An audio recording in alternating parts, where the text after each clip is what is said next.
अस्सलाम वालेकुम students. Virtual university ने मिड टर्म का रिज़ल्ट अनाउंस कर दिया है। आप रिज़ल्ट देखने के लिए अपने एलएमएस को ओपन करेंगे और उसके अंदर आप जाएंगे ग्रेड बुक में, तो आपको वहाँ पे आपका रिज़ल्ट नज़र आ जाएगा। कुछ स्टूडेंट्स का रिज़ल्ट जो है ना आरएल लिखा आ रहा है। उसकी वजह ये है कि बहुत सारे स्टूडेंट ने डॉक्यूमेंट्स जमा नहीं करवाए और इस मामले को सीरियसली नहीं लिया, तो इस वजह से यूनिवर्सिटी ने उनका रिज़ल्ट जो है ना रोक दिया है।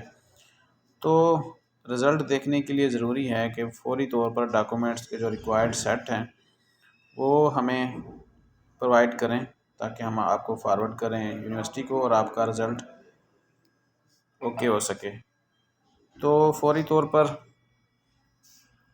अपना रिज़ल्ट चेक कर लें और उसके बाद आप, अगर आपके डॉक्यूमेंट्स मिसिंग हैं और आरएल लिखा आ रहा है, तो फिर आप फौरी तौर पर जो है डॉक्यूमेंट्स के सेट जमा कराएंगे।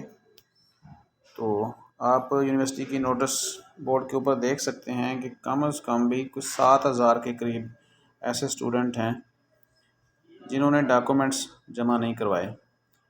तो अगर आपका नाम भी इन्हीं स्टूडेंट में है, आईडी आप यहाँ सर्च कर सकते हैं, तो फौरी तौर पर डॉक्यूमेंट्स जमा कराएं ताकि आप अपना रिज़ल्ट देख सकें। तो रिज़ल्ट जिनका कोई मसला नहीं है वो अपना रिज़ल्ट चेक कर सकते हैं एलएमएस लॉगिन करके ग्रेड बुक के अंदर। उम्मीद है कि आपका रिज़ल्ट बहुत अच्छा आया होगा। कैंपस की तरफ से आपको कंग्रेचुलेशंस। अल्लाह हाफ़िज़।